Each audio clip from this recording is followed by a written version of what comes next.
നമസ്കാരം. Lights camera action എന്ന നമ്മുടെ ചാനലിലേക്ക് ഒരിക്കൽ കൂടി സ്വാഗതം. ഞാൻ നിങ്ങളുടെ ശാന്തിവിള ദിനേശ്. ഞാൻ ഇങ്ങോട്ട് വരുമ്പോൾ സിന്ധു വിളിച്ച് ഒരു മോശം വാർത്ത പറഞ്ഞു. 90 വയസ്സായി, കുറേ കാലമായിട്ട് സ്ട്രോക്ക് വന്ന് കിടപ്പുവാണ്. നമ്മുടെ പ്രിയപ്പെട്ട മോഹൻലാലിൻ്റെ പ്രിയപ്പെട്ട അമ്മ ശാന്തകുമാരി അന്തരിച്ചു. ഈ എപ്പിസോഡിലാണ് പറയണമെങ്കിൽ പറഞ്ഞോ എന്ന് പറഞ്ഞാണ് എന്നെ വിളിച്ച് പറഞ്ഞത്. ഞാനത് വിശദമായിട്ട് ഞായറാഴ്ച വാരഫലത്തിൽ പറയാം. മിടുക്കന്മാരായ കലാസംവിധായകന്മാർ നമുക്ക് നിരവധി പേരുണ്ടായിരുന്നു. ഇപ്പോൾ എസ് കോന്നനാട്ട്, സ്വാമി എന്ന് സിനിമാക്കാരെല്ലാം വിളിക്കുന്ന എസ് കോന്നനാട്ട്, ചെമ്മീനിൽ പഴനിയെ തട്ടിക്കൊണ്ടു പോകുന്ന തിമിംഗലത്തിനെ ഉണ്ടാക്കിയതായാലും ശരി, വെള്ളം എന്ന സിനിമയിലെ വെള്ളപ്പൊക്കം സെറ്റിട്ടതായാലും ശരി, കോന്നനാട്ടിനെ ഓർക്കാൻ അതൊക്കെ തന്നെ ധാരാളമാണ്. അതുപോലെ തന്നെ മെരിലാൻഡിൻ്റെ പുണ്യപുരാണ ചിത്രങ്ങൾക്ക് കൈലാസമൊക്കെ, ശിവൻ്റെ കൈലാസവും വൈകുണ്ഠവും ഒക്കെ സെറ്റിട്ടിരുന്ന ഒരു ഗംഗയുണ്ടായിരുന്നു. മിനിയേച്ചർ വർക്കുകളിൽ അഗ്രഗണ്യനായ RK എന്നെല്ലാവരും വിളിക്കുന്ന രാധാകൃഷ്ണൻ, ഗന്ധർവൻ കടന്നു വരുമ്പോൾ പൂക്കുന്ന മരമടക്കം, പഞ്ചോടി പാലമടക്കം സെറ്റിട്ട രാജീവ് അഞ്ചൽ, പെയിൻറ്റിങ്ങുകൾ പോലെ സെറ്റിടുന്ന ഭരതൻ തുടങ്ങി പുതിയ തലമുറയിൽ മഞ്ഞുമൽ ബോയ്സിൻ്റെ ഗുണാക്കേവും ബ്രഹ്മയുഗത്തിലെ ഇല്ലവും ഒക്കെ സെറ്റിട്ടവർ വരെ നിരവധി പേരുണ്ട് ആ ലിസ്റ്റിൽ. ഇവരിൽ നിന്നൊക്കെ വേറിട്ട് നിന്ന കലാസംവിധായകനായിരുന്നു K. ശേഖർ. ഒറ്റ ചിത്രം മതി ശേഖറിൻ്റെ മിടുക്കറിയാൻ. ഇന്ത്യയിലെ ആദ്യ 3D ചിത്രമായ നവോദയയുടെ മൈ ഡിയർ കുട്ടിച്ചാത്തനിലെ ആലിപ്പഴം പെറുക്കാൻ എന്നുള്ള ആ ഗാനരംഗത്തിലെ കറങ്ങുന്ന മുറി ഓർമ്മയുണ്ടാവും എന്നാണ് എൻ്റെ വിശ്വാസം. അത് കണ്ടിട്ടുള്ളവരാരും മറക്കില്ല. ആലിപ്പഴം പെറുക്കാൻ എന്നുള്ള പാട്ടിലെ ആ 4 കുട്ടികൾ കറങ്ങുന്ന മുറിക്കകത്ത് ഇവിടെ ഇരിക്കുന്ന ഫാൻ ഇവിടെ ഇങ്ങനെ ഇരിക്കുക എന്നൊക്കെ പറഞ്ഞല്ലേ, ആലോചിച്ചാൽ എനിക്ക് അതെങ്ങനെ സെറ്റ് കിട്ടു എന്ന് ഞാൻ രഘുനാഥ് പലരോട് ചോദിച്ചു. പലരിച്ചേട്ടൻ എന്തൊക്കെയോ എനിക്ക് വിശദീകരിച്ചു തന്നു, പക്ഷേ എനിക്കൊന്നും മനസ്സിലായില്ല. അത് രൂപകൽപ്പന ചെയ്തത് K. ശേഖറാണ്. ഈ കഴിഞ്ഞ 27-ാം തീയതി 72ാമത്തെ വയസ്സിൽ തിരുവനന്തപുരത്ത് K. ശേഖർ അന്തരിച്ചു. 1979 കേരള യൂണിവേഴ്സിറ്റിയിൽ നിന്ന് ജേർണലിസത്തിൻ്റെ ബിരുദാനന്തര ബിരുദം നേടിയ ശേഖർ മലയാളത്തിലെ ആദ്യ 70ാം ചിത്രമായ പടയോട്ടത്തിൻ്റെ കോസ്റ്റ്യൂം പബ്ലിസിറ്റി ഡിസൈനർ ആയിട്ടാണ് സിനിമയിൽ തുടക്കം കുറിച്ചത്. കോസ്റ്റ്യൂമിൻ്റെയും പബ്ലിസിറ്റി ഡിസൈനറുമായിട്ടാണ് തുടക്കം കുറിച്ചത്. നോക്കത്ത ദൂരത്ത് കണ്ണും നട്ട്, ചാണക്യൻ, 1 മുതൽ 0 വരെ, ബൈബിൾ കി ഖഗാനി എന്ന വലിയ സീരിയൽ ഹിന്ദിയിൽ ചെയ്തല്ലോ നവോദയ, മുതലായവയുടെ കലാസംവിധായകനായിരുന്നു. അപ്പച്ചൻ്റെ ചെന്നൈയിലുള്ള കിഷ്കിന്ദ എന്ന് പറയുന്ന അമ്യൂസ്മെൻറ്റ് പാർക്ക് രൂപകൽപ്പന ചെയ്തവരിൽ ഒരാളും K. ശേഖറായിരുന്നു. ലോക സിനിമയിൽ തന്നെ ആദ്യമായാണ് ഒരു ഷൂട്ടിംഗ് സെറ്റ് 360 ഡിഗ്രിയിൽ റൊട്ടേറ്റിംഗ് രീതിയിൽ തയ്യാറാക്കുന്നത്. VFXും ഗ്രാഫിക്സും ഇല്ലാത്ത കാലത്ത് ഒരത്ഭുതമായിരുന്നു ഈ കറങ്ങുന്ന മുറി. നവോദയയുടെ കമൽഹാസൻ നായകനായ ചാണക്യൻ ശേഖറാണ് സംവിധാനം ചെയ്യേണ്ടിയിരുന്നത്. സംവിധായകനാകാൻ ഞാനില്ല എന്ന് പറഞ്ഞ് RK ശേഖർ പിന്മാറിയപ്പോഴാണ് നമ്മുടെ TK രാജീവ് കുമാറിന് നേർക്ക് വീണത്. തൻ്റെ സിനിമയിലെ മേഖല ഏതെന്ന് കൃത്യമായി സ്വയം ബോധ്യമുള്ള ആളായിരുന്നു ശേഖർ. ചാണക്യൻ എന്ന് പറഞ്ഞ സിനിമയുടെ കലാസംവിധായകനുമായിരുന്നു. രഘുനാഥ് പല്ലേരി സംവിധാനം ചെയ്ത 1 മുതൽ 0 വരെ എന്ന മനോഹരമായ ഒരു ഇംഗ്ലീഷ് ചിത്രം പോലെയുള്ള മനോഹരമാണല്ലോ സിനിമ. അതിൻ്റെ ഫ്രെയിമുകൾ കണ്ടിട്ടുള്ളവർക്ക് മറക്കാൻ കഴിയില്ല എന്നാണ് എൻ്റെ വിശ്വാസം. പുറത്തെ സൂര്യ വെളിച്ചവും അകത്തെ വെളിച്ചവും സന്നിവേശിപ്പിച്ചിട്ടുള്ള രീതിയിലായിരുന്നു ആ സിനിമയിലെ ഫ്രെയിമുകൾ. ഒരു വിദേശ സിനിമയുടെ മോഡിൽ കൊണ്ടുവന്നു ആ സിനിമയെ. പ്രിയദർശനാണ് ശേഖറിനെ പടയോട്ടത്തിലെത്തിച്ചത്. പ്രിയൻ സംവിധാനം ചെയ്ത ഒരു സിനിമയിലും ശേഖറിനെ വച്ചിട്ടുമില്ല. അതാ ശേഖർ പോകാത്തത്. ജയന്തി ശേഖറാണ് ശേഖറിൻ്റെ ഭാര്യ. കുട്ടികളില്ല. ആ അനശ്വരനായ മിടുമിടുക്കനായ കലാസംവിധായകന് അന്ത്യാഞ്ജലി നേരാം.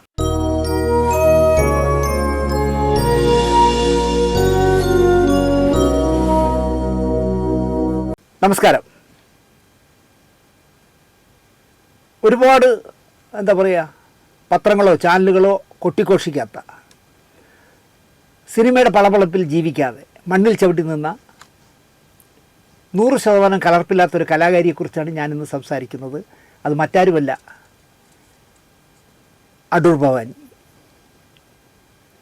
മലയാള സിനിമയുടെ യശസ് ലോകത്തോളം ഉയർത്തിയ ആദ്യ സിനിമയാണല്ലോ രാമു കാര്യാട്ടിൻ്റെ ചെമ്മീൻ. ഈ സിനിമ പിന്നീട് നമ്മൾ അറിയുന്ന തലത്തിൽ ശ്രദ്ധേയമാകുമെന്ന് രാമു കാര്യാട്ടോ അതിൻ്റെ നിർമ്മാതാവായ കൺമണി ബാബുവോ സ്വപ്നത്തിൽ ചിന്തിച്ചിരിക്കാൻ വഴിയില്ല. ആ ലെവലിലേക്ക് ചെമ്മീൻ വളർന്നു. ചെമ്മീൻ സിനിമ എത്ര പ്രാവശ്യം കണ്ടിട്ടുണ്ടെന്ന് പറയാൻ എനിക്കാവില്ല. ഞാൻ അത്രയും പ്രാവശ്യം കണ്ടിട്ടുണ്ട്. ഇപ്പോഴും വന്നാൽ ഞാൻ കണ്ടുകൊണ്ടിരിക്കും. തകഴിയുടെ ചെമ്മീനും നിരവധി തവണ വായിച്ചു തീർത്തവനാണ് ഞാൻ. പുസ്തകത്തിൽ പരീക്കുട്ടിയും കറുത്തമ്മയും നമ്മുടെ മനസ്സിനെ വല്ലാതെ നോവിച്ചു. പഴനി എന്ന മൊശടനായ ഹതഭാഗ്യനോട് സങ്കടവും തോന്നും. പഞ്ചമിയും ചേച്ചിയുടെ കുഞ്ഞും എന്താവുമെന്നും നമ്മൾ ചിന്തിക്കും പുസ്തകം വായിക്കുമ്പോൾ. ചെമ്പൻ കുഞ്ഞിനെ പോലെ വിചിത്ര സ്വഭാവക്കാരനായ എത്രയോ മനുഷ്യരെ പല രൂപത്തിലും പല ഭാവത്തിലും ജീവിതയാത്രയിൽ നമ്മൾ കണ്ടുമുട്ടുന്നു. എന്നാൽ സിനിമ കാണുമ്പോഴോ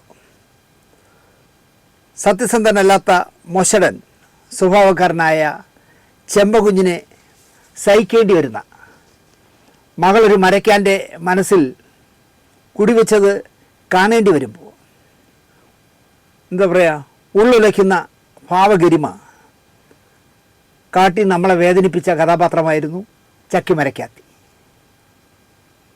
പഴനിയുടെയും പരീക്കുട്ടിയുടെയും ചെമ്പൻകുഞ്ഞിൻ്റെയും കറുത്തമ്മയുടെയും പഞ്ചമിയുടെയും ഇടയിൽപ്പെട്ട് ഉഴലുന്ന ചക്കിപ്പെണ്ണ് വേദനിപ്പിക്കുന്ന ഒരു മുഖമായിരുന്നു. ചെമ്മീന് മുമ്പ് സംസ്ഥാന ചലച്ചിത്ര അവാർഡുകൾ വന്നിരുന്നെങ്കിൽ ഉറപ്പായും 1965 മികച്ച സ്വഭാവ നടി കണ്ണുമടച്ചുകൊണ്ട് ഭവാനിയമ്മയ്ക്ക് നൽകിയെന്നെ. എന്നെ ചെമ്മീനിൽ അഭിനയിച്ചവരിൽ ഏറ്റവും കൂടുതൽ ആകർഷിച്ചവർ ആരൊക്കെ എന്ന് ചോദിച്ചാൽ അതിൽ ചക്കി മരക്കാത്തിയും നല്ല പെണ്ണും പെടും. നല്ല പെണ്ണ് അടൂർ പങ്കജമാണ് ചെയ്തത്, ഭവാനിയമ്മയുടെ അനിയത്തി. ഇവരാരെന്ന് പുതിയ തലമുറയ്ക്ക് അറിയണമെന്നില്ല. അടൂർ ഭവാനിയും അടൂർ പങ്കജവുമായിരുന്നു അവർ സഹോദരിമാർ. സ്വന്തം കാര്യം നേടാനായി ഏതറ്റം വരെ പോകാനും കാര്യം നേടിക്കഴിഞ്ഞാൽ സഹായിച്ചവരെ പോലും തഴയാനും ഒരു മടിയുമില്ലാത്ത ചെമ്പൻ കുഞ്ഞ്. അയാളിറക്കിയ വള്ളം നിറയെ മീൻ കിട്ടിയപ്പോൾ സഹായിച്ചവനെ മറന്നു എന്ന് മാത്രമല്ല, അതിൽ നിന്ന് ഒരു നല്ല മീനെടുത്ത ഭാര്യയെ തല്ലി ഓടിക്കുക വരെ ചെയ്യുന്ന ബോറനാണ് ചെമ്പൻ കുഞ്ഞ്. കാരണം പൈസ എന്നുള്ള ഒരൊറ്റ ചിന്ത അയക്കുള്ളൂ. വീട്ടിൽ കറി വെച്ചാൽ ഇയാൾക്ക് കഴിക്കാനാണ്. പക്ഷേ ഭാര്യ വള്ളത്തിൽ നിന്നൊരു മീൻ എടുക്കാൻ പോകുമ്പോൾ ആ ഒറ്റ അടി വെച്ച് കൊടുക്കുകയാണ് പോന്ന് പറഞ്ഞിട്ട്. അത്രയും ആർത്തി പണ്ടാരമാണ് ചെമ്പൻകുഞ്ഞ്. വള്ളം ഇറക്കാനായി കാശ് കൊടുത്ത യുവാവിനെ നിഷ്കരണം തള്ളിക്കളയാനോ, ചോരത്തിളപ്പുള്ള ഒരു ചെക്കനെ കടലിൽ വെച്ച് കണ്ടപ്പോൾ അവന് തൻ്റെ സുന്ദരിയായ മകളെ അവളുടെ അനുവാദമില്ലാതെ പിടിച്ചു കൊടുക്കാനോ മടിയില്ലാത്തവനായിരുന്നു ചെമ്പൻകുഞ്ഞ്. ഇത്തരം ഒരാളുടെ ഭാര്യയായി ജീവിക്കേണ്ടി വന്ന ഹതഭാഗ്യയായ ചക്കിയെ തിയേറ്ററിൽ വിട്ടാലും എന്നല്ല, ചെമ്മീനെപ്പറ്റി എപ്പോഴെങ്കിലും ഓർത്താലും ഇന്നും ഒരു നോവായി മാത്രമേ നമുക്ക് കാണാനാവൂ. തനിക്ക് കിട്ടിയ ഓരോ വേഷത്തിലും, അത് ചെറുതാവട്ടെ വലുതാവട്ടെ, നെഗറ്റീവ് വേഷമോ പോസിറ്റീവ് വേഷമോ ആയാലും തൻ്റെ പ്രസൻസ് പ്രേക്ഷക മനസ്സിൽ ഇടം പിടിക്കും വിധം ചെയ്തു ഫലിപ്പിക്കാൻ കഴിഞ്ഞ ചുരുക്കം അഭിനേത്രികളിൽ ഒരാളായിരുന്നു അടൂർ ഭവാനി. അവർ അർഹിക്കും വിധം നമ്മളവരെ അംഗീകരിച്ചോ പ്രോത്സാഹിപ്പിച്ചോ എന്നത് മറ്റൊരു കാര്യം.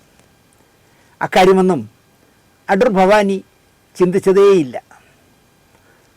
തൻ്റെ പൊട്ടൻ ചെറുക്കനൊരു ജോലി തരപ്പെടുത്താൻ മാധവൻകുട്ടിയെ തിരക്കി വന്നതാണ് ആ തള്ള.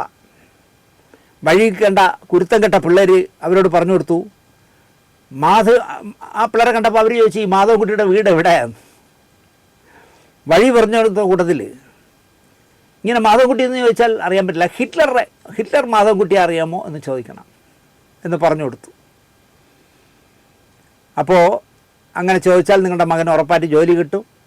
ഹിറ്റ്ലർ മാധവൻകുട്ടിയുടെ വീട് അല്ലെങ്കിൽ ഹിറ്റ്ലർ മാധവൻകുട്ടിയാണോ എന്നേ ചോദിക്കാവൂ എന്ന് പറഞ്ഞു കൊടുത്തു. ചെറുക്കൻ ഹിറ്റ്ലറുടെ മുന്നിൽ എത്തിയപ്പോൾ ഹിറ്റ്ലർ മാധവൻകുട്ടി എന്ന് തന്നെ ചോദിച്ചു. ഒറ്റ അടിയിൽ മാധവൻകുട്ടി ആ പൊട്ട ചെറുക്കനെ തള്ളിയിട്ടു. ഇത് കണ്ട ചെക്കൻ്റെ തള്ള തല്ലിയവനെയും പറഞ്ഞ് പറ്റിച്ചവരെയും എന്തൊക്കെയോ പറഞ്ഞ് ശപിക്കുന്ന സീന് ഹിറ്റ്ലർ എന്നുള്ള പടത്തിലുണ്ട്. ഭവാനിയമ്മയാണ് ആ അമ്മ. മകനായിട്ട് അഭിനയിച്ചത് സൈനുദ്ദീൻ. കഥയിൽ ഒരാവശ്യവുമില്ലാത്ത 2 കഥാപാത്രങ്ങളായിരുന്നു ഈ വന്ന അമ്മയുമായിരുന്നു. ഹിറ്റ്ലർ കണ്ടിട്ടുള്ളവരാരും മറക്കാത്ത വേഷമായി ആ തള്ളയുടെ പ്രകടനം. അടൂർ ഭവാനിയുടെ അഭിനയമാണ് ആ കഥാപാത്രത്തിൻ്റെ വിജയം. അടൂർ ഭവാനിയെ വേണ്ട വിധം മലയാളി ചർച്ച ചെയ്തിട്ടുണ്ടോ? അവർ അർഹിക്കുന്ന വിധം എഴുതി കണ്ടിട്ടുണ്ടോ? ഇവിടെ താരങ്ങളെ എന്താ പറയുക, സ്തുതിക്കുന്നവരാണല്ലോ. സ്തുതിക്കുന്നതിൽ മാത്രമാണ്, അതൊരു മാമൂല് പോലെ നടത്തുന്നവരാണല്ലോ ഇവിടെ ഉള്ളത്. അടൂർ ഭവാനിയെ പോലെ ഫിലോമിനെ പോലുള്ളവരൊന്നും ഇവിടെ ആവശ്യമില്ലല്ലോ. അടൂർ ഭവാനിയെ പറ്റി ഓർക്കുമ്പോൾ എനിക്ക് ദീപ്തമായ ഓർമ്മകളാണ്. ഭവാനിയമ്മയോടൊപ്പം വർക്ക് ചെയ്തിട്ടുള്ള 2 സെറ്റുകളിലും അവർക്ക് ചട്ടയും മുണ്ടും കൊന്തയും ഒക്കെ ആയിരുന്നു വേഷം. 2ലും ക്രിസ്ത്യാനിയാണ്. ഡയലോഗ് മാത്രം നമ്മൾ പറഞ്ഞു കൊടുത്താൽ മതി, വിശദീകരണം ഒന്നും വേണ്ട. സഹായിയായി ഒരു നല്ല യുവനടിയാകാൻ ശേഷിയുള്ള സൗന്ദര്യമുള്ള ഒരു പെങ്കൊച്ചിനെയും കൊണ്ടാണ് ഭവാനിയമ്മ സെറ്റിൽ വരാറ്. ബെറ്റ് എഴിച്ചു കൊടുക്കണം, ഇടയ്ക്കിടെ ചായ കൊണ്ട് കൊടുക്കണം, ഇതൊക്കെ ആയിരുന്നു ജോലി. പുറപ്പാടിൽ കുഞ്ചൻ്റെയും മോഹപക്ഷികൾ എന്ന് പറഞ്ഞ മനോരമ നിർമ്മിച്ച സീരിയലിൽ നമ്മുടെ സായികുമാറിൻ്റെയും അമ്മയായിരുന്നു ഭവാനി ചേച്ചി. എന്നെ അമ്പരിപ്പിച്ച കാര്യം എന്താണെന്ന് ചോദിച്ചാൽ, സെറ്റിൽ കളർഫുള്ളൊന്നും അല്ലാത്ത സാരി എടുത്ത് വരുന്ന എല്ലാവരെയും നോക്കി തൊഴുതുകൊണ്ട് കയറിപ്പോയി മേക്കപ്പിടും, അഭിനയിക്കും. രാത്രി അവരുടെ റൂമിൽ പോയാൽ മറ്റൊരു മുഖമാണ്. നൈറ്റിയും ചുരിദാറും ഒക്കെ ഇട്ട ഭവാനി ചേച്ചി. നാളത്തെ സീൻ വായിക്കാനോ ഷൂട്ടിംഗ് സമയം പറയാനോ പോകുമ്പോൾ കണ്ട കാഴ്ചകളാണ്, ഞാൻ കണ്ട കാഴ്ചകളാണ് അതൊക്കെ. നൈറ്റിയൊക്കെ ഇട്ട് അല്ലെങ്കിൽ ചുരിദാറൊക്കെ ഇട്ടിരിക്കുന്ന ഭവാനിയമ്മ രാവിലെ വീണ്ടും പഴയ ചട്ടയും മുണ്ടും ഇടുമ്പോൾ കാറിൽ നിന്ന് ഇളം കളർ സാരി ഉടുത്ത് വരുമ്പോൾ മറ്റൊരാളായി നമുക്ക് തോന്നും.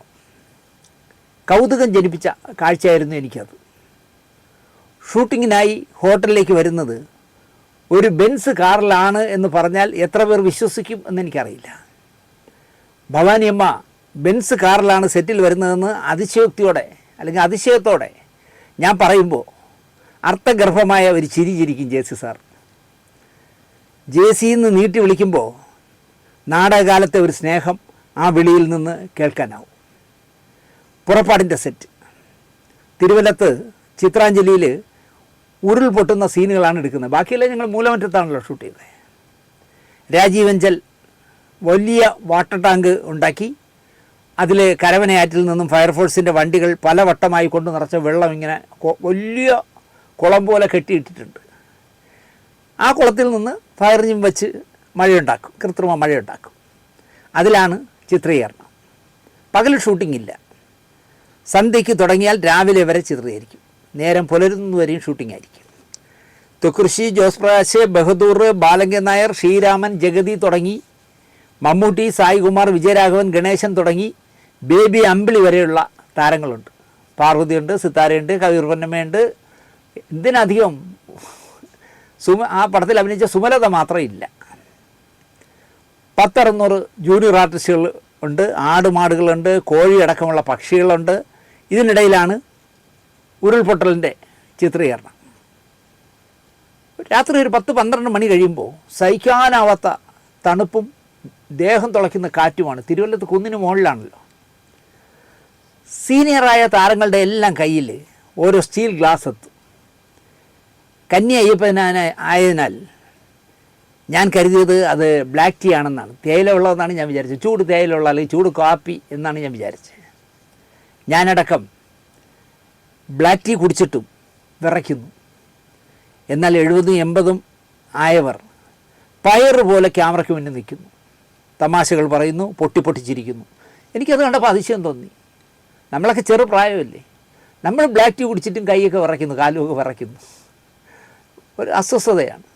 പക്ഷെ നോക്കുമ്പോൾ ജോസ് പ്രകാശും ബാലങ്കൻ നായരും തെക്കുറിശിയും ഒക്കെ പൊട്ടി പൊട്ടി ചിരിച്ച്, ബഹദൂറും ഒക്കെ പൊട്ടി പൊട്ടി ചിരിച്ചുകൊണ്ടാണ് അഭിനയിക്കുന്നത്. ഒരു നാൾ വെളുപ്പിന് ഫിലോമിന ചേച്ചി ദയനീയമായി ഉറക്കെ പറഞ്ഞു, ജേസിയെ നിൽക്കാൻ പറ്റുന്നില്ല, ഒരു ബ്ലാക്ക് ടീ കൂടി തരാൻ പറയും എന്ന് പറഞ്ഞു. സാറിനോട് പറഞ്ഞു, സാറ് പറഞ്ഞാലേ കൊടുക്കൂ, ബ്ലാക്ക് ടീ കൊടുക്കാം ഒരു ഗ്ലാസ്. അപ്പോൾ KR ഷൺമുഖമാണ് സിനിമയുടെ പ്രൊഡക്ഷൻ എക്സിക്യൂട്ടീവ്. ഷമ്മുവിൻ്റെ സെറ്റിലെല്ലാം ഒരു തുളസിയുണ്ട് അക്കാലത്ത്. എന്തിനും ഏതിനും തുളസിയെയാണ് ജേസി സാർ ആശ്രയിക്കാറ്. സാറ് നീട്ടി വിളിച്ചു, തുളസിയേ എന്ന് വിളിച്ചു. സാർ എന്ന് പറഞ്ഞ് ഓടി വന്നു. ഫിലോമിനയ്ക്കും ഭവാനിയമ്മയ്ക്കും ഓരോ ഗ്ലാസ് ബ്ലാക്ക് ടീ കൊടുക്കുക. ബ്ലാക്ക് ടീ എടുക്കാൻ തുളസി ഓടിപ്പോയി. ഇരുവർക്കും ഓരോ ഗ്ലാസ് എത്തിച്ചു. ഭവാനിയമ്മ അതിൻ്റെ ചൂടൊന്നും നോക്കാതെ ഒറ്റ വലിക്ക് ബ്ലാക്ക് ടീ വലിച്ച് കുടിച്ചു. ചട്ടയും മുണ്ടും ഒക്കെ പലവട്ടം ഫയർഫോഴ്സ് അടിച്ച ഐസ് പോലുള്ള വെള്ളം വീണ് കിടുകിടെ വിറച്ച് നിൽക്കുന്നതിനാലാകണം ചൂട് പോലും നോക്കാതെയാണ് അവർ മൊത്തി കുടിച്ചത്. അങ്ങനെയാണ് ഈ മരമണ്ടനായി ഞാൻ കരുതിയത്. പക്ഷേ ആ രഹസ്യം ഫിലോമിന ചേച്ചി പൊളിച്ചു കളഞ്ഞു. ഒരു ഇറക്ക് കുടിച്ച ചേച്ചി പാവയ്ക്ക ജ്യൂസ് കുടിച്ച ആക്ഷനിൽ ഒരൊറ്റ തുപ്പ് തുപ്പി. ഷോ, എന്തോന്നോ തുളസി ഇത്, 2 കഷ്ണം ഐസെങ്കിലും ഇടുതിൽ, കയ്പ്പ് കുറയട്ടെ എന്ന് പരസ്യമായി ചേച്ചി പറഞ്ഞു. അപ്പോഴാണ് ഈ ഐസ് ഇടുന്ന തേയിലുള്ള ഇല്ലല്ലോ, അപ്പോഴാണ് എനിക്ക് മനസ്സിലായത് ഈ ഗ്ലാസ്സിൽ കടുപ്പം കൂടിയ തേയിലയാണെന്ന്. അപ്പോഴാണ് ചമ്മിപ്പോയത് ഞാൻ ഓർക്കുന്നത്. ഏതോ മദ്യമായിരുന്നു, വില കൂടിയ ഏതോ മദ്യമായിരുന്നു. നമ്മൾ കാണാറുള്ള മുഖങ്ങളെ മാത്രമേ അടൂർ ഭവാനി അമ്മയ്ക്കായി സിനിമാക്കാർ നൽകിയിട്ടുള്ളൂ. ഒരു ഇംഗ്ലീഷ് വാക്കുള്ള പടം പോലും, വേഷം പോലും അടൂർ ഭവാനിക്ക് കൊടുത്തിട്ടേയില്ല. അവരത് മനോഹരമാക്കി മാറ്റി. ഒരിക്കലും മടുപ്പുണ്ടാക്കിയതേയില്ല. 1969 സംസ്ഥാന സർക്കാർ സിനിമകൾക്കും സിനിമാക്കാർക്കും സർക്കാരിൻ്റെ അവാർഡുകൾ നൽകാൻ തീരുമാനിച്ചു. ആദ്യത്തെ അവാർഡ് 1969 സഹനടിക്കുള്ള ആദ്യ അവാർഡ് കടൽപ്പാലം, കള്ളിച്ചെല്ലമ്മ എന്നിവയിലൂടെ അടൂർ ഭവാനിയമ്മ നേടിയെടുത്തു. അനുജത്തിക്ക് കൂട്ടുപോയ ചേച്ചി നടിയായി മാറിയതാണെന്ന് എത്ര പേർക്ക് അറിയാമെന്ന് എനിക്കറിയില്ല. അടൂർ പങ്കജത്തിന് കൂട്ടുപോയതാണ്. അങ്ങനെ കണ്ടെത്തിയില്ലായിരുന്നുവെങ്കിൽ വലിയ നഷ്ടമായി പോയതിനെ മലയാള സിനിമയ്ക്കെന്ന് ഞാൻ പറയും. അവർ അനിയത്തിക്ക് കൂട്ടുവന്നിട്ട് മര്യാദയ്ക്ക് തിരിച്ചു പോയിരുന്നെങ്കിൽ, ക്യാമറയുടെ മുന്നിൽ വന്നില്ലെങ്കിൽ, അല്ലെങ്കിൽ നാടകത്തിന് സ്റ്റേജിൻ്റെ മുന്നിൽ വന്നില്ലെങ്കിൽ എന്തൊരു നഷ്ടമായിരുന്നു തന്നെ. ഞാൻ പലപ്പോഴും ചിന്തിക്കുന്നൊരു കാര്യമാണ് അടൂർ എന്ന സ്ഥലനാമത്തിന് സിനിമയിൽ ലഭിച്ച ഭാഗ്യത്തെക്കുറിച്ച്. അടൂരിൽ നിന്ന് ഒരു ഭാസ്കരപിള്ള എന്ന ഭാസി അടൂർ ഭാസിയായി സിനിമയിലെത്തിയ ആദ്യം വലിയ വിജയമായി മാറി. അടൂർ ഭാസി എന്ന് ഞാൻ പറയണ്ടല്ലോ, മുടിചൂടാ മന്നൻ എന്ന് തന്നെ അദ്ദേഹത്തെ പറയാം. ഗാന്ധിഗ്രാമിൽ പഠിച്ചിറങ്ങിയ അടൂരുകാരനായ ഒരു യുവാവ് പൂന ഫിലിം ഇൻസ്റ്റിറ്റ്യൂട്ടിൽ പഠിക്കാൻ പോയി. ഗോപാലകൃഷ്ണൻ ഉണ്ണിതാൻ എന്നാണ് അദ്ദേഹത്തിൻ്റെ പേര്. പിന്നീട് അദ്ദേഹം പൂന ഫിലിം ഇൻസ്റ്റിറ്റ്യൂട്ടിൽ നിന്ന് പഠിച്ചിറങ്ങുമ്പോഴേക്കും അദ്ദേഹം അടൂർ ഗോപാലകൃഷ്ണനായി മാറി സിനിമയിലെത്തി. സ്വാഭാവികമായും പൂനെയിലൊക്കെ പഠിച്ചിറങ്ങുന്ന ഒരാൾ പേരിനൊപ്പം സ്ഥലനാമം വയ്ക്കുന്ന പതിവേയില്ല. ഇവിടെ തന്നെ അടൂരല്ലാതെ ഈ ജോനിസിൽ അരവിന്ദൻ പോയി, ഷാജിയൻകാരൻ പോയി, ബക്കർ, KR മോഹൻ, രാമു കാര്യാട്ട്, ഇവരെല്ലാം ഈ ഇൻസ്റ്റിറ്റ്യൂട്ട് സന്തതികളെ പോലത്തെ സിനിമകൾ എടുക്കുന്നവരാണല്ലോ. പക്ഷേ ഇവരാരും സ്ഥലനാമം ഉപയോഗിച്ചിട്ടേ ഇല്ല. പക്ഷേ അടൂർ ഗോപാലകൃഷ്ണൻ ഉപയോഗിച്ചു. ഗോപാലകൃഷ്ണൻ ഉണ്ണിതാൻ എന്നിടുന്നതിന് പകരം അടൂർ ഗോപാലകൃഷ്ണൻ എന്നിട്ടു. അദ്ദേഹത്തിന് പിന്നാലെ അടൂർ പങ്കജമെത്തി, അടൂർ ഭവാനി എത്തി. ഇപ്പോൾ നവസിനിമകളുടെ വക്താവായ ഡോക്ടർ ബിജുവും അടൂറുകാരനാണ്. അദ്ദേഹവും ശ്രദ്ധേയനാണല്ലോ. അടൂരിൻ്റെ മണ്ണിന് ചരിത്രപരമായ എന്തോ ഇഴയടുപ്പം സിനിമയുമായി ഉണ്ടാകണമെന്നാണ് എനിക്ക് തോന്നാറ്. പാറപ്പുറത്ത് കുഞ്ഞിരാമൻ പിള്ളയുടെയും കുഞ്ഞുഞ്ഞമ്മയുടെയും 8 മക്കളിൽ 2 പേരാണ് ഭവാനിയും പങ്കജും. 4 ആണും 4 പെണ്ണുമായിരുന്നു. ഭാസ്കരപിള്ള, ഗോപിനാഥപിള്ള, പാർത്ഥദാസൻ പിള്ള, അനിരുദ്ധൻ പിള്ള എന്നീ സഹോദരങ്ങൾ. 4 പെൺകുട്ടികളുണ്ടായിരുന്നതിൽ 2 പേര് നേരത്തെ മരിച്ചുപോയി. കുട്ടിക്കാലത്ത് പാട്ട് പഠിച്ചിരുന്നതിനാൽ പങ്കജത്തിന് നാടകത്തിൽ പാട്ടുപാടാൻ അവസരങ്ങൾ തേടി വന്നു. അങ്ങനെ പാട്ടുപാടി അടൂർ പങ്കജം അഭിനേത്രിയായി നാടകത്തിൽ വിലസി. 1950 കണ്ണൂരിൽ വെച്ച് സ്വാമി ബ്രഹ്മവ്രതൻ ഉത്തര കേരള ലളിതകലാനിലയം എന്നൊരു ട്രൂപ്പ് രൂപീകരിച്ചു. നാടകസമിതിയാണ്.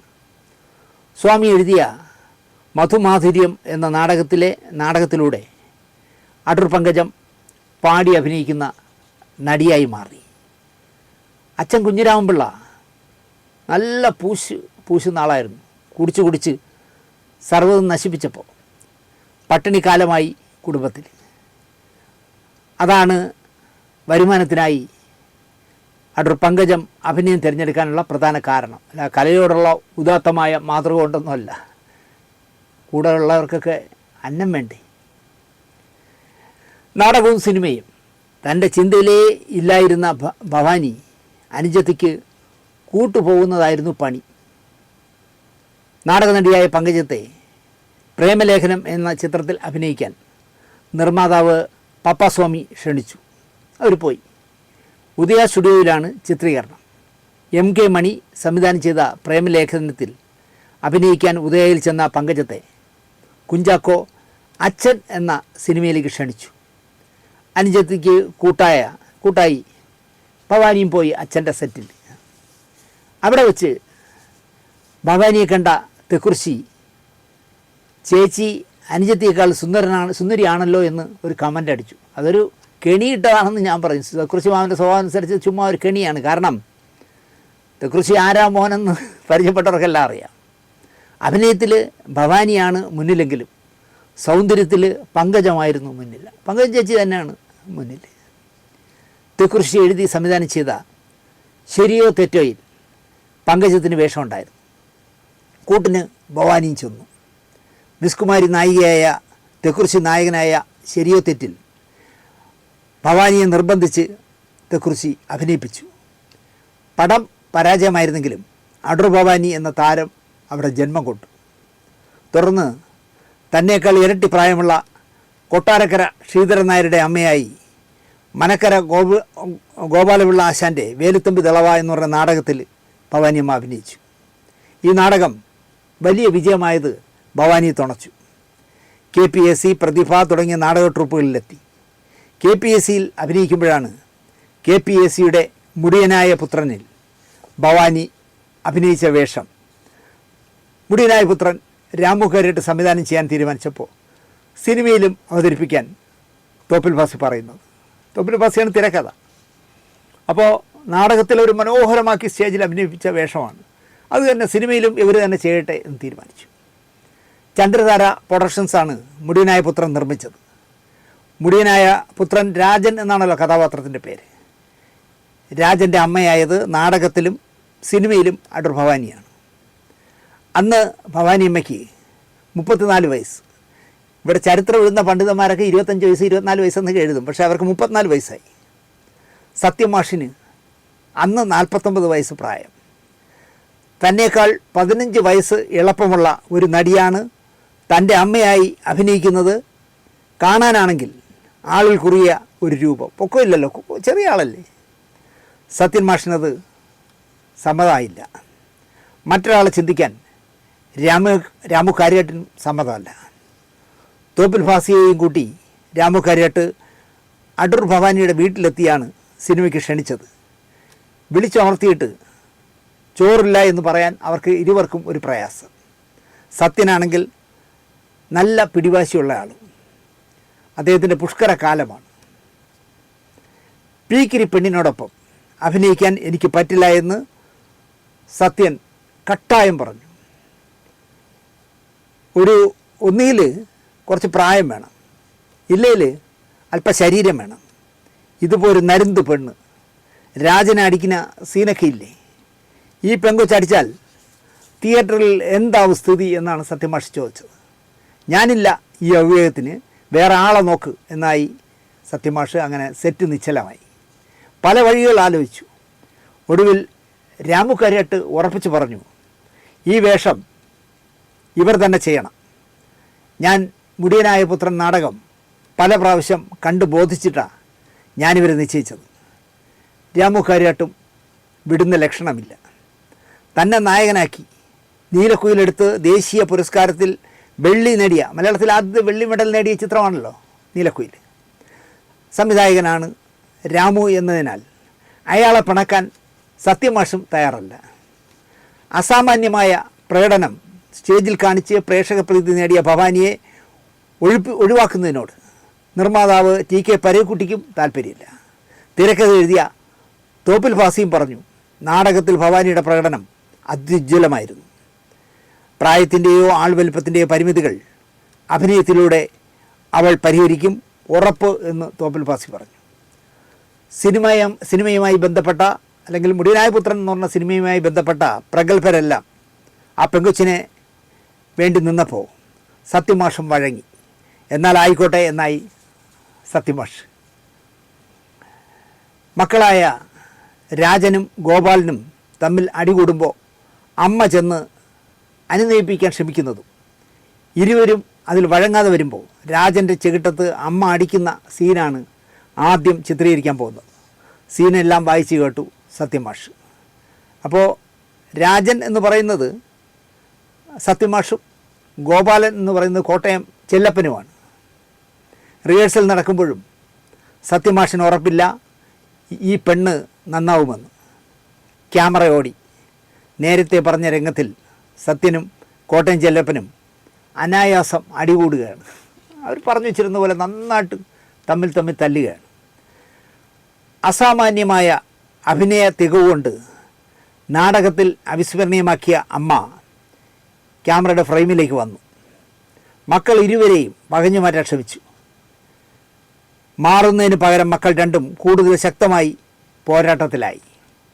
അമ്മ തയ്യാറെടുത്തു. രാജൻ്റെ ചെകിട്ടത്ത് ഒരൊറ്റ അടിയടിച്ചു കൊടുത്തു. ശരിക്കും സത്യമാഷ് നിന്ന് പൊളഞ്ഞു ആ അടിയിൽ. ഒരു 1.5 അടിയായിരുന്നു ഭവാനി സത്യന് നൽകിയത്. സംവിധായകൻ കാര്യാട്ട് ആസ്വദിച്ച് കട്ട് പറഞ്ഞതും ഭവാനിയമ്മ ഓടി അകത്തേക്ക് പോയി. ഫിലിം കറങ്ങുന്ന കറകറ ശബ്ദം നിലച്ചു. വെടിപൊട്ടിയ പോലെ കേട്ടതിൻ്റെ ഫലമറിയാൻ എല്ലാവരും സത്യമാഷിൻ്റെ കവിളിലേക്ക് നോക്കി. മേക്കപ്പിട്ട സത്യമാഷിൻ്റെ കവിളിൽ ഭവാനിയമ്മയുടെ കുറുകിയ 5 വിരലുകൾ നല്ല ചോവാന്ന് പതിച്ചു വെച്ചതുപോലെ കിടക്കുന്നു. ഉച്ചയ്ക്ക് ഊണ് കഴിക്കാൻ പോലും ഭവാനിയമ്മ പുറത്തേക്ക് വന്നില്ല. തൻ്റെ അമ്മ നടിയെ പുറത്തേക്ക് കാണാതായപ്പോൾ സത്യമാഷ് തിരക്കി.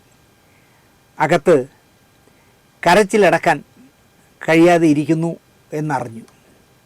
അദ്ദേഹം നേരെ അവരിരിക്കുന്ന മുറിയിലേക്ക് ചെന്നു. പീറപ്പെണ്ണ് കയറി അടിച്ചല്ലോ എന്ന് അടി കൊണ്ട് അരിശത്തിൽ പറഞ്ഞ സത്യമാഷിൻ്റെ മറ്റൊരു മുഖമാണ് അവിടെ കണ്ടത്.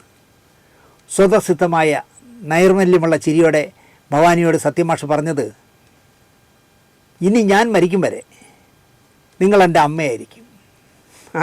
അടി കൊണ്ട് പവറിൽ പറഞ്ഞതാണ്, ഞാൻ മരിക്കുന്നത് വരെ ഇനി നിങ്ങൾ ഞാൻ അഭിനയിക്കുന്ന സിനിമകളിലെ അമ്മയായിരിക്കും. സത്യമാഷ് ആ വാക്ക് പാലിച്ചു. അദ്ദേഹം മരിക്കുന്നതുവരേക്കും അടൂർ ഭവാനിയുമായുള്ള സൗഹൃദവും സ്നേഹബന്ധവും അദ്ദേഹം തുടർന്നു. പിന്നീടുള്ള സിനിമകളിൽ അമ്മയായും വല്യമ്മയായും ചേച്ചിയായും അമ്മയായും സത്യമാഷുമായി സ്ക്രീനിൽ അടൂർ ഭവാനി അഭിനയിച്ചു. ഒരു നാൾ സത്യമാഷ് ഒരു വാർത്ത അറിഞ്ഞു. ഭവാനിയമ്മ അടൂർ പന്നി വഴിയിൽ കുടുംബ ഓഹരിയായി കിട്ടിയ സ്ഥലത്ത് ഒരു ചെറിയ വീട് വയ്ക്കുകയാണ്. കൈവശം കരുതി വച്ചിരുന്ന പണം ചിലവിട്ട് കഴിഞ്ഞപ്പോഴേക്കും വീട് പൂർത്തിയായില്ല. പ്രതീക്ഷിക്കാനാവാത്ത ഒരു തുക വീട് പൂർത്തിയാക്കാനായിട്ട് സത്യമാഷ് ഭവാനിയമ്മയ്ക്ക് നൽകി സഹായിച്ചു. അദ്ദേഹം അപ്പോൾ ഒരു നിബന്ധന കൂടി വച്ചു. വീട് പൂർത്തിയാകുമ്പോൾ അവിടെ എനിക്കൊരു മുറി തരണം. അതുവഴി പോകുമ്പോൾ ഞാനവിടെ കയറി കിടക്കും. അങ്ങനെ ഞാൻ വരുമ്പോൾ എനിക്ക് എൻ്റെ അമ്മ മരിച്ചിനിയും മീനും വച്ച് ഈ മോന് വയറ് നിറയെ തരണം. അടൂർ ഭവാനി വാക്കുപാലിച്ചു. സിനിമയിലെ മോന് വേണ്ടി ഒരു മുറി മാറ്റിയിട്ടു. എപ്പോൾ കയറി വന്നാലും വയറ് നിറച്ച് കപ്പയും മീനും വച്ച് നൽകും എന്നും ഉറപ്പിച്ചു. പക്ഷേ ആ ഭാഗ്യം ഇരുവർക്കും ഉണ്ടായില്ല. അകാലത്തിൽ സത്യമാഷ് ഒരു നാൾ ഈ ലോകം വിട്ടു പോകുമ്പോൾ, മദ്രാസിലാണല്ലോ അദ്ദേഹം മരിച്ചത്, തിരുവനന്തപുരത്ത് അദ്ദേഹത്തിൻ്റെ ചലനമറ്റ മൃതദേഹം കൊണ്ടുവന്ന് പള്ളിയിൽ അടക്കുകയും ചെയ്തത് ചരിത്രമാണ്. വീട് എന്താ പറയുക, പൂർത്തിയായിരുന്നില്ല. അപ്പോൾ ഭവാനിയമ്മയുടെ വീട് തീരാൻ പോകുന്നതേ ഉള്ളൂ. സത്യമാഷ് മരിച്ചപ്പോൾ അവസാനമായി തൻ്റെ എന്താ പറയുക സിനിമയിലെ മോനെ കാണാൻ അവർക്കായില്ല. അവർ ഏതോ സിനിമയുടെ വർക്കിനായി മദ്രാശിയിലെ പ്രാന്തപ്രദേശത്ത് ചിത്രീകരണത്തിലായിരുന്നു. അന്ന് ഫോണും സെൽഫോണും കുന്തും കുറച്ചൊന്നും ഇല്ലല്ലോ, വാട്സാപ്പും ഒന്നും ഇല്ലല്ലോ. അവരറിഞ്ഞതേയില്ല. മദ്രാസിലെ ഏതോ പ്രാന്തപ്രദേശത്ത് ഒരു സിനിമയുടെ വർക്ക് നടക്കുമ്പോഴാണ് സത്യമാഷ് പോകുന്നത്. അടൂർ ഭവാനിയുടെ അവസാനം വരെ സത്യമാഷ് എന്ന മനുഷ്യ സ്നേഹിക്കായി അവർ നിർമ്മിച്ചു വെച്ച മുറി ഒരു പൂജാമുറി പോലെ അവരുടെ അവസാന കാലം വരെയും അവർ സൂക്ഷിച്ചു ആ മുറിയെ. എനിക്ക് മുറി ഒരമ്പലമാണ് എന്നാണ് അവർ പറയുമായിരുന്നത്. തനിക്ക് ലഭിച്ച പുരസ്കാരങ്ങളും ഷീൽഡുകളുമൊക്കെ ആ മുറിയിൽ നിരത്തി വെച്ചു അവർ. ചലച്ചിത്ര ലോകത്തിൽ ഇങ്ങനെയുള്ള ഹൃദയബന്ധം അധികം പറയാൻ കഴിയില്ല. അതാണ് സത്യൻ. സത്യൻ സ്ക്രീനിൽ വരുമ്പോൾ എണീറ്റ് നിന്ന് കൂവുകയും സത്യൻ അവതരിപ്പിച്ച കഥാപാത്രം സ്ക്രീനിൽ മരിക്കുമ്പോൾ കൈയടിക്കുകയും ചെയ്യുന്നൊരു കാലം ആലപ്പുഴയിലുണ്ടായിരുന്നു. ഇൻസ്പെക്ടർ സത്യനേശൻ നാടാർ എന്ന പോലീസുകാരൻ സർ സി പിക്കായി ചെയ്തു കൂട്ടിയ ക്രൂരതയുടെ പ്രതിഷേധം പുതിയ തലമുറ അനുവർത്തിച്ചത് ഇത്തരത്തിലായിരുന്നു. എന്നാൽ സത്യൻ മാഷ് അല്ലെങ്കിൽ സത്യൻ എന്ന മനുഷ്യൻ്റെ ഹൃദയ അലിവിൻ്റെ ഉദാഹരണങ്ങളിൽ ഒന്നായി അടൂർ ഭവാനിയുമായുള്ള ഹൃദയബന്ധത്തെ കാണാം. തന്നേക്കാൾ 15 വയസ്സിൻ്റെ മൂപ്പുള്ള സത്യൻ്റെ അമ്മയായിട്ട് അവർ ജീവിച്ചു തിരശ്ശേരിയിൽ. അധികമാരും ചികഞ്ഞു പോകാത്ത അടൂർ ഭവാനിയുടെയും അനുജത്തി അടൂർ പങ്കജത്തെപ്പറ്റിയും കുറിക്കാതെ പോയ നിരവധി സന്ദർഭങ്ങളുണ്ട് വേണമെങ്കിൽ പറയാനായി. എവിടെയോ രാമു കരേട്ടിൻ്റെ ഗുഡ് ബുക്കിലുള്ള നടിയായിരുന്നു അടൂർ ഭവാനി. ചെമ്മീൻ ചിത്രീകരിക്കുമ്പോൾ ജീവിതത്തിൽ അവർ ഗർഭിണിയായിരുന്നു. നിറവയറുമായിട്ടാണ് ചെമ്മീനിൽ ചക്കിമരക്കാത്തി ആവാൻ ചെന്നത്. എന്നിട്ടും ചക്കിമരക്കാത്തി അവർ തന്നെ ആകണമെന്ന് കാര്യമായിട്ട് ഉറപ്പിച്ചു. അയ്യോ, അവർ അടൂർ ഭവാനി ഗർഭിണിയാണ് അങ്ങനെ അവതരിപ്പിക്കും. വയസ്സായ ക്യാരക്ടറല്ലേ, ഷീലയുടെ അമ്മയല്ലേ, കറുത്തമ്മയുടെ അമ്മയല്ലേ. പക്ഷേ ഒരു വിട്ടുവീഴ്ചയും രാമു കരേട്ട് ചെയ്തില്ല. അവർ തന്നെ ആ വേഷം ചെയ്യണം എന്ന് വാശി പിടിച്ചു. പലപ്പോഴും അവർക്കായി ഷൂട്ടിംഗ് മുടക്കുക പോലും ചെയ്തു.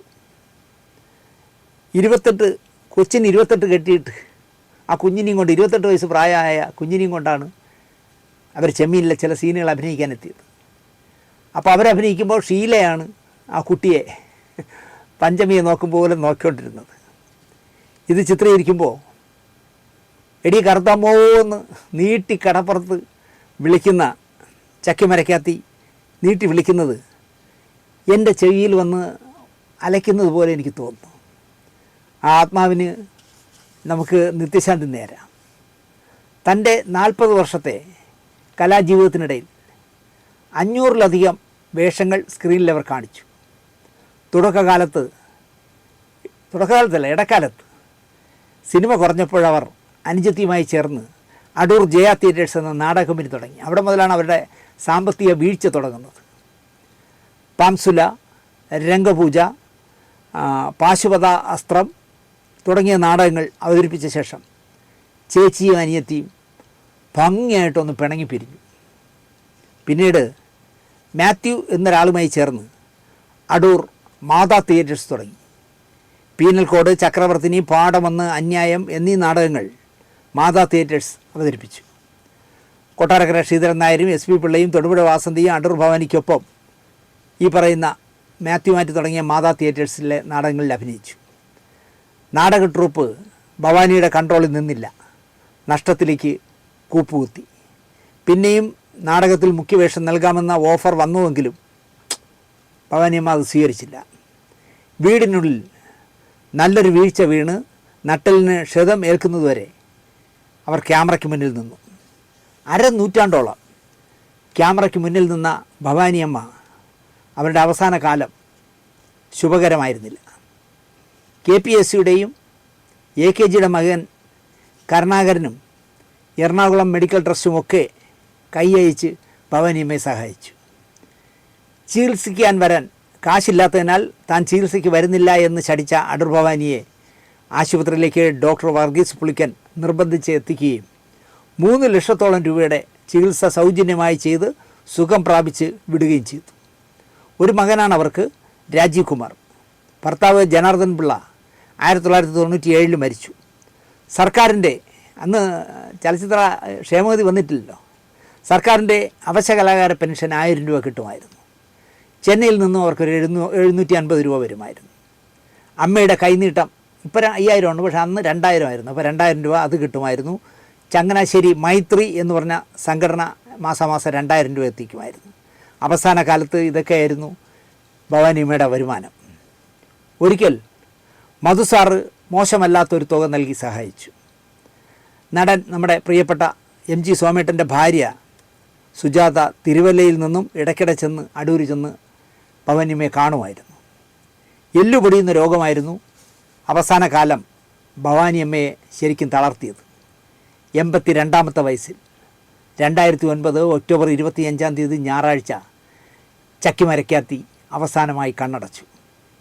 ഒരു JC ഡാനിയൽ പുരസ്കാരത്തിന് അടൂർ ഭവാനി അർഹയല്ലേ എന്ന് ഞാൻ പലപ്പോഴും ആലോചിച്ചിട്ടുണ്ട്. ഒരു സംഗീത നാടക അക്കാദമി അവാർഡിന് ഈ കലർപ്പില്ലാത്ത താരം അർഹയല്ലേ എന്നും ഞാൻ ആലോചിച്ചിരുന്നു. ആരും ഒന്നും ചെയ്തില്ല, അവർക്ക് ആരും അവരെ ഓർത്തതുമില്ല എന്നുള്ളതാണ്. ഭവാനിയമ്മ മാത്രമല്ല, അതുപോലെ ഒരുപാട് പേരുണ്ട് അങ്ങനെ ഓർക്കപ്പെടാതെ പോയവർ. നമുക്ക് ശുപാർശ ചെയ്യാനും പിന്നാലെ നടന്ന് വാങ്ങിക്കൊടുക്കാനും ഒക്കെ കഴിയുന്ന ആൾക്കാരുള്ളവർക്ക് മാത്രമേ JC ഡാനിയൽ പുരസ്കാരങ്ങളൊക്കെ കിട്ടൂ. ഇപ്പോൾ JC ഡാനിയൽ അവാർഡ് പ്രഖ്യാപിക്കും ഏറ്റവും അടുത്ത സമയത്ത്. നിങ്ങൾ നോക്കിയോളൂ, ഈ പറഞ്ഞതുപോലുള്ള അർഹതപ്പെട്ട പാർശ്വവൽക്കരിക്കപ്പെട്ടു പോയ ഒരാളിനും കോൺഗ്രസ് ഭരിച്ചാലും കമ്മ്യൂണിസ്റ്റ് ഭരിച്ചാലും ഇനി നാളെ ഒരു കാലം BJP വന്നാലും കൊടുക്കില്ല. അത് കൈപ്പറ്റാൻ നല്ല കൈക്കരുത്തും മെയ്ക്കരുത്തുമുള്ള ആൾക്കാർ അത് അടിച്ചുകൊണ്ട് പോകും എന്നുള്ളതാണ് സത്യം. ഈ നോക്കിക്കോളൂ, ഇത്തവണ അവാർഡ് പ്രഖ്യാപിക്കുമ്പോൾ ആർക്കായിരിക്കും? എൻ്റെ മനസ്സിലൊരാളുണ്ട്, ആ ആളിനായിരിക്കാം, ഒരു സൂപ്പർ താരത്തിനായിരിക്കാം നൽകുന്നതെന്നാണ് എൻ്റെ വിശ്വാസം. കാരണം കഴിഞ്ഞ 2-3 വർഷമായിട്ട് എന്നെ പോക്സോ കേസിൽപ്പെടുത്തിയ മഹാൻ ചെയർമാനായിരുന്ന കാലം മുതൽ ഒരു സൂപ്പർ താരത്തിനെ സുഖിപ്പിക്കാനായിട്ട് ഇടതുപക്ഷ സർക്കാരിൻ്റെ ആളുമാണ്. കൊടുക്കാനുള്ളൊരു ആലോചന 3-4 വർഷം നടത്തിയതാണ്. പലരും പൊളിച്ചത് കാരണം അത് നടന്നില്ല. ഈ വർഷം ആർക്കാണെന്നെങ്കിൽ നിങ്ങൾ ആലോചിച്ച് നോക്കൂ. ഒരുപാട് അനാരോഗ്യ പ്രശ്നങ്ങളും പ്രായത്തിൻ്റെ അസ്കിതയും ഒക്കെയുള്ള S ജാനകിയെപ്പോലെ P സുശീലാമ്മയെ പോലുള്ള ഒരാളിനും JC ഡാനിയൽ അവാർഡ് കൊടുക്കില്ല. പകരം സാംസ്കാരിക വകുപ്പ് മന്ത്രിയെയും സാംസ്കാരിക സെക്രട്ടറിയെയും മുഖ്യമന്ത്രിയൊക്കെ ചിങ്കി അടിച്ച് നടക്കുന്നവർക്കേ കൊടുക്കൂ. അതുകൊണ്ടാണ് അടൂർ ഭവാനിമാർക്ക് ഇത് കിട്ടാതെ പോകുന്നത്. ഞാൻ കൂടുതൽ പറയുന്നില്ല, കാരണം ഭവാനിയമ്മയെക്കുറിച്ച് പറയുന്ന പരിപാടിയിൽ സർക്കാരിൻ്റെ ഇത്തരം ചെയ്തികളെക്കുറിച്ച് പറയുന്നത് ശരിയല്ല. കരയുന്ന പിള്ളയ്ക്ക് പാലുള്ളൂ എന്ന് പണ്ടുള്ളവർ പറയും. ഇവിടെ കരയുന്ന പിള്ളയ്ക്കല്ല, വയറ് നിറച്ചുറങ്ങുന്ന പിള്ളയ്ക്ക് അവാർഡുകൾ കൊടുക്കൂ. ഇത്രയും പറഞ്ഞുകൊണ്ട് ആ അനശ്വരയായ കലാകാരിക്ക് ഭവാനിയമ്മയ്ക്ക് ഹൃദയത്തിൽ തൊട്ട് ആത്മാഞ്ജലി അർപ്പിച്ചുകൊണ്ട് നിർത്തുന്നു. നന്ദി, നമസ്കാരം.